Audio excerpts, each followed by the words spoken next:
नमस्ते दोस्तों, अगर आपको ये वीडियो पसंद आए तो जरूर लाइक करें और हमारे चैनल डार्क मेनिया को सब्सक्राइब करना ना भूलें। और हाँ, अपना नाम और आप कहां से ये वीडियो देख रहे हैं जरूर कमेंट में लिखें। हमें बहुत अच्छा लगेगा आप सबसे जुड़ना। आपके प्यार और समर्थन के लिए धन्यवाद।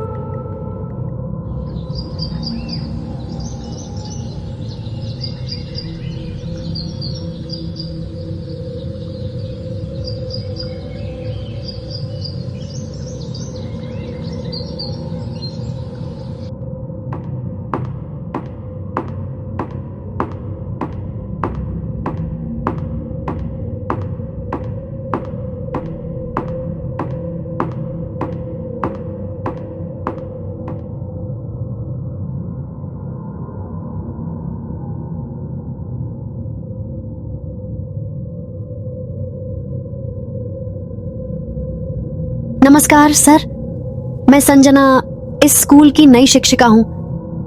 ओह हाँ, आज स्कूल में एक सहायक शिक्षक आने वाले थे। आप वही हैं क्या? जी सर।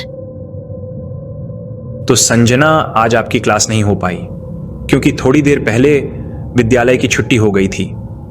मैं कुछ जरूरी काम के सिलसिले में अभी भी यहां हूं। कल मैं आपको विद्यालय में सभी से मिलवाऊंगा। कल से आप क्लास लेंगे। ठीक है सर। आप खड़े क्यों हैं? बैठिए ना।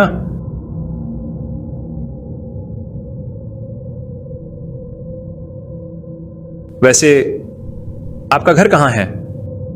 भैरवपुर। भैरवपुर? वहां तो मेरा भी घर है। भैरवपुर के किस गांव में आपका घर है? चंद्रघाट सर। अरे आश्चर्य की बात है, मेरा भी घर उसी गांव में है। फिर भी मैं आपको पहचान क्यों नहीं पा रहा हूं? शायद आप कई सालों से गांव नहीं गए हैं, इसलिए मुझे पहचान नहीं पा रहे हैं। हाँ, ये सही है।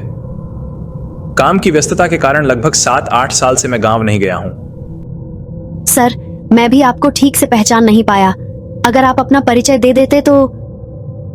मैं जमींदार दुर्जन पटेल का भांजा अजय हूं। दुर्जन पटेल आपके चाचा हैं? लेकिन वह तो कल रात गुजर गए थे। फिर आप अभी भी यहां बैठे हैं? मर गया मतलब? ये आप क्या कह रहे हैं? काका अगर सच में गुजर गए होते तो किसी ना किसी ने मुझे जरूर फोन करके बताया होता। मैं सच कह रही हूं सर। यहां आने से पहले मैंने खुद देखा। जमींदार भाई अब इस दुनिया में नहीं रहे। कल सुबह उनके अंतिम संस्कार की विधि पूरी की जाएगी। अगर आप अभी निकलेंगे तो रात तक घर पहुंच जाएंगे। संजना की बात सुनकर अजय सन्न रह गया। चाचा गुजर गए, फिर भी किसी ने मुझे एक बार भी नहीं बताया। संजना को देखकर लग रहा था कि वह बहुत ही सरल, सीधी सादी और कोमल हृदय वाली है। नहीं नहीं, वो झूठ नहीं बोल सकती।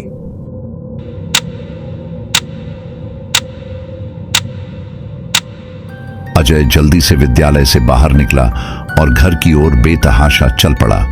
चाचा की मृत्यु की खबर सुनकर ऐसा लगा जैसे उसके पैरों तले जमीन खिसक गई हो।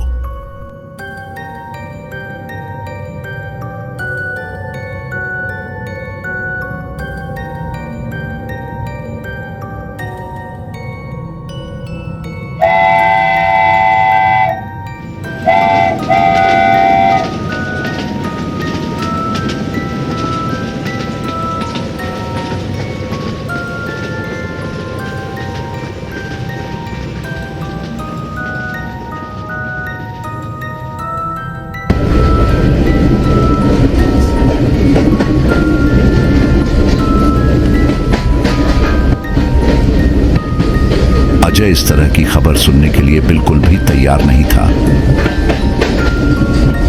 बचपन से ही चाचा ने उसे अपनी गोद में खिलाया था। अजय का पिता भी नहीं था। चाचा ने ही पिता की जिम्मेदारी निभाई थी। उन्होंने उसे शहर में रखकर पढ़ाया लिखाया और अब चाचा उसे इस तरह अचानक छोड़कर चले जाएंगे, ये वो सोच भी नहीं सकता। पता नहीं इतना दर्द मैं कैसे सहूंगा।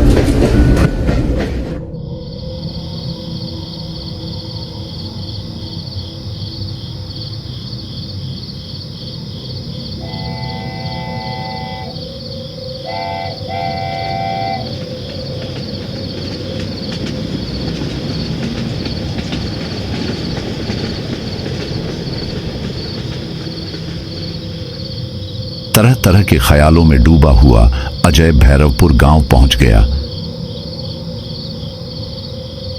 स्टेशन लगभग खाली पड़ा था। वो स्टेशन पर ही खड़ा था और उतरने का सोच रहा था, लेकिन रात का समय था। यहां कोई रिक्शा भी नहीं मिलता, इसलिए वो पैदल ही नदी के घाट की ओर चल पड़ा।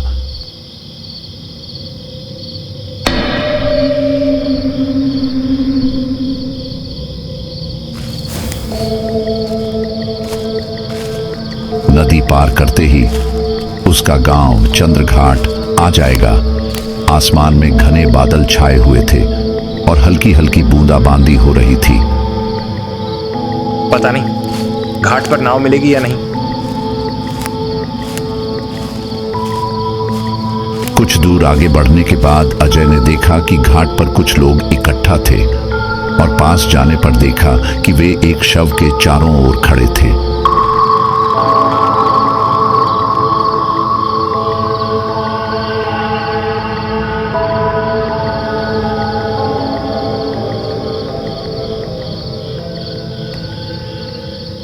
भैया, ये किसका शव है? इसे इस तरह यहां क्यों छोड़ दिया गया है?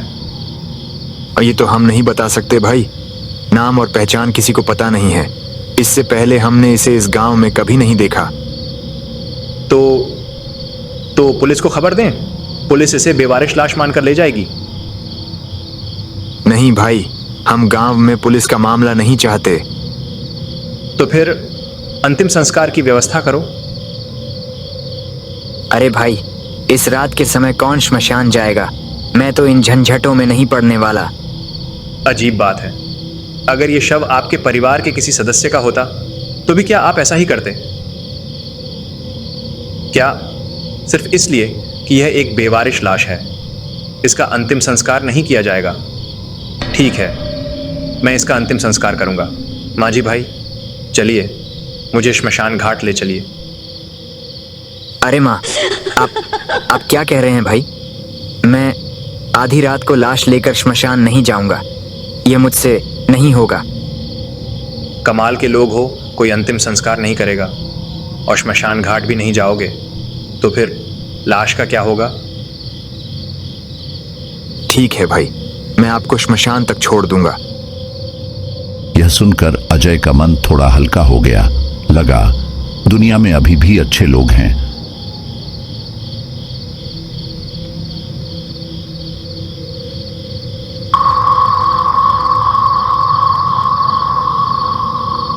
वो जल्दी से लाश के साथ नाव में बैठ गया।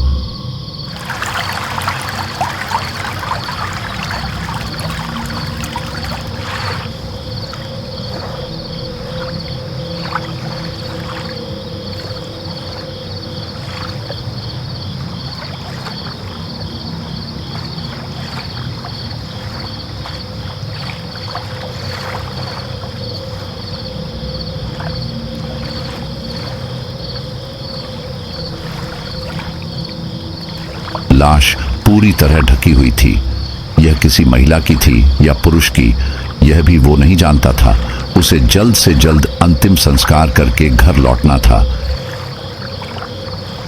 इस बीच बारिश की गति तेज होती जा रही थी। अजय पूरी तरह भीग चुका था। बीच बीच में आसमान में बिजली चमक रही थी। अचानक उसने गौर किया कि लाश एकदम सूखी थी।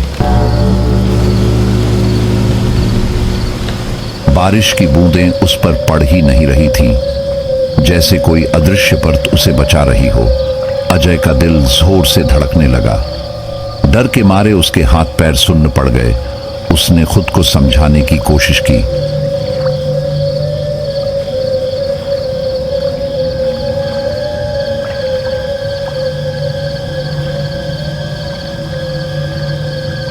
जब नाव ठीक नदी के बीच में पहुंची तो अजय ने देखा कि ऊपर से कुछ काले साए उतरकर लाश के चारों ओर घूमने लगे।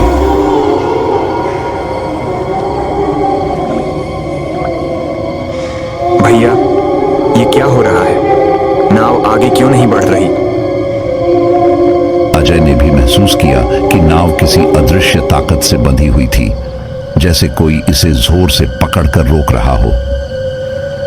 मांझी पूरी ताकत से नाव चलाने की कोशिश कर रहा था, लेकिन नाव आगे नहीं बढ़ रही थी।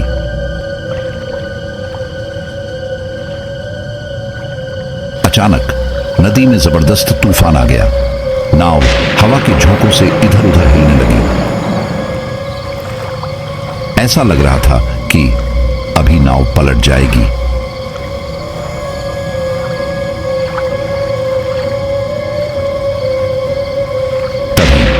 तेज हवा में लाश के ऊपर से सफेद चादर उड़ गई। अजय के दिल की धड़कन रुक गई। उसने जो देखा उस पर यकीन नहीं हुआ। वह लाश उसकी स्कूल की सहायक शिक्षिका संजना की थी। संजना की आंखें बड़ी बड़ी थीं और वह सीधे अजय की तरफ देख रही थी। उसने कांपते हुए मांझी से कहा, वाह भाई, जरा देखो तो, ये लाश किसकी है? मांझी ने एक नजर डाली और फिर जोर से चीखते हुए नदी में कूद गया।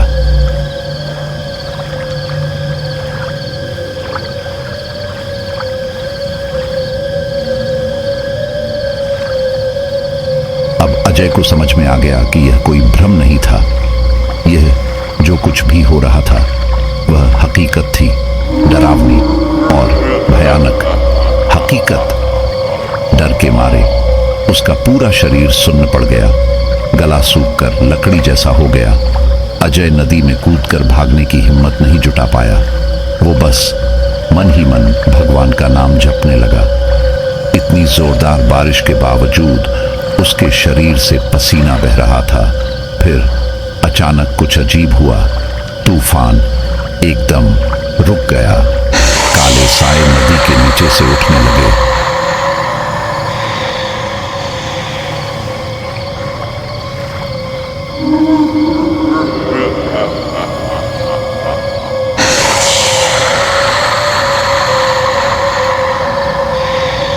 और फिर बिना मांझी के नाव खुद ब खुद श्मशान घाट की ओर बढ़ने लगी। क्या अजीब बात थी। अब तक मांझी पूरी ताकत लगाकर भी नाव को श्मशान घाट की ओर नहीं ले जा पा रहा था, और अब नाव खुद ही श्मशान की ओर बढ़ रही थी। अजय ने लाश की ओर देखा। अब संजना की आंखें बंद थीं। उसे कुछ भी समझ में नहीं आ रहा था। यह सब क्या हो रहा है, क्यों हो रहा है? क्या ये मेरी आंखों का भ्रम है? अजय नाव में अकेला था, तो फिर नाव इतनी तेजी से श्मशान की ओर कैसे बढ़ रही है?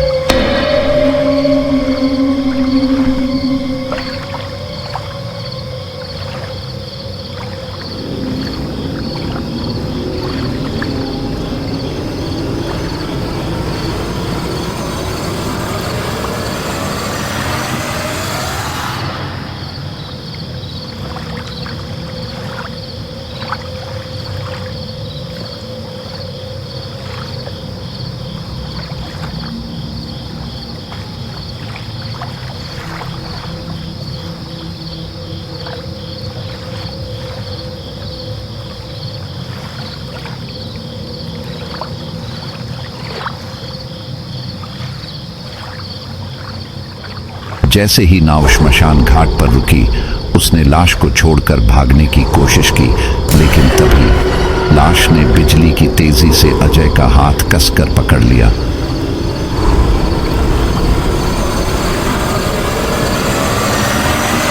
अजय घबराकर उछल पड़ा। संजना की आंखें गुस्से से लाल टमाटरी हो चुकी थीं, जैसे वह अपने क्रोध की आग में अजय को जलाकर राख कर देगी। डर के मारे उसका दिल जोर जोर से धड़कने लगा। छोड़ दो, प्लीज छोड़ दो मुझे। वो चीख पड़ा। अपनी पूरी ताकत लगाकर हाथ छुड़ाने की कोशिश की, और फिर जैसे ही उसका हाथ छूटा वो दौड़ पड़ा।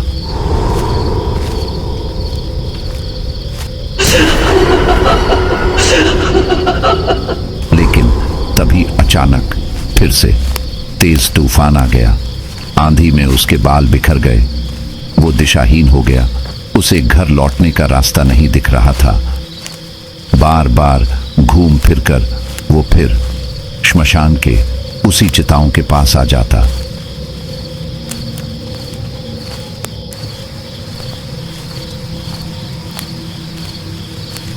किधर जाऊं? कुछ भी समझ में नहीं आ रहा है। और फिर वह लाश बेहद डरावनी हंसी हंसने लगी।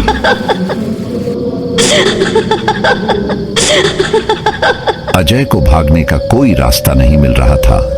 उसका दिल अंदर से बुरी तरह कांप रहा था। ऐसा लग रहा था कि अब उसका आत्मा उसके शरीर से निकलकर उड़ जाएगी।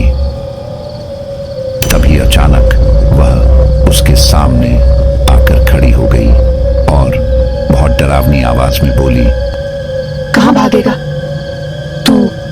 कभी भी मुझसे भाग नहीं पाएगा। मेरे पंजों से बच नहीं सकता। नहीं, मुझे मत मारो, मुझे छोड़ दो। नहीं, तुझे कोई माफी नहीं मिलेगी।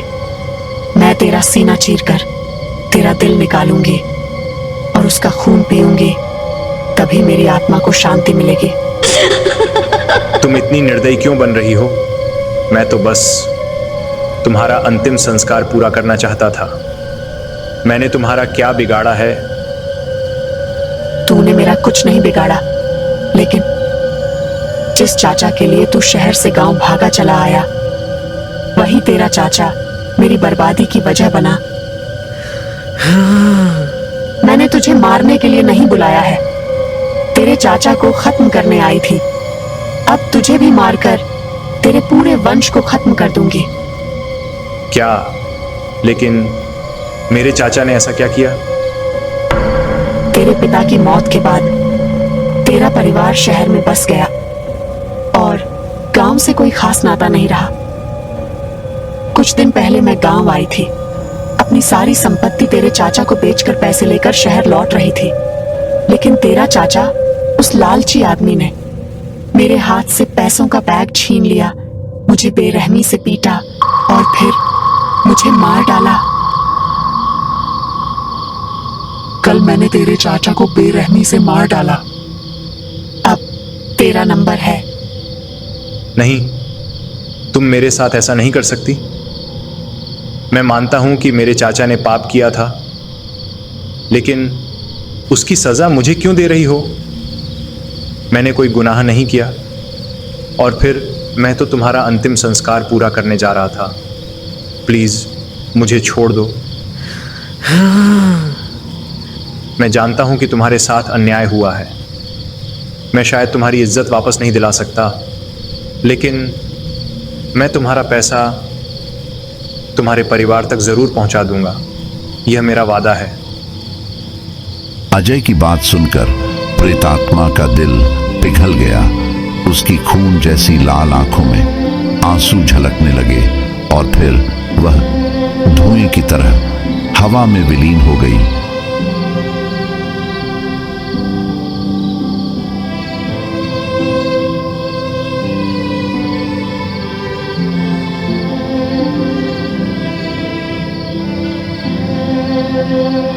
वो डरते डरते अपने घर पहुंचा। वहां उसके चाचा की लाश पड़ी थी। चाचा को इस हालत में देखकर उसका दिल फटने लगा। इस दुनिया में अब अजय का अपना कहने वाला कोई नहीं बचा था। उसने चाचा का अंतिम संस्कार किया और फिर शहर लौट आया।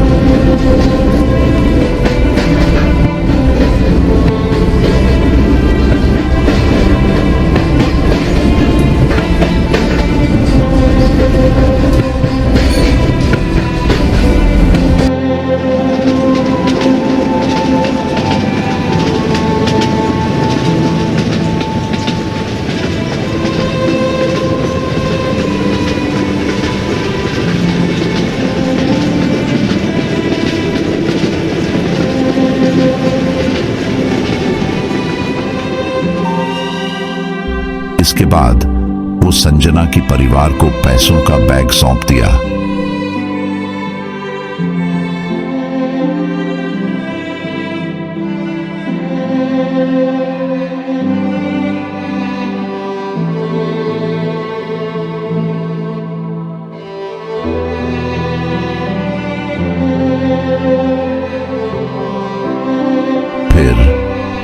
भूल गया।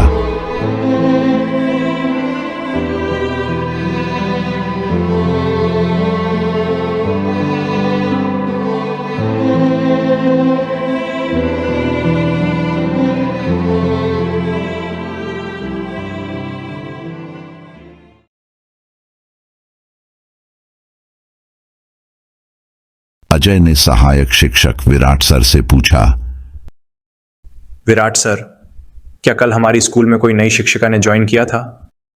नहीं सर, कल हमारी स्कूल में कोई नई शिक्षिका नहीं आई थी। हाँ, आज एक वकील का शिक्षक पद के लिए अपॉइंटमेंट हुआ है। सुना है वह आज आएंगे। अजय के मन में अजीब सा संदेह हुआ।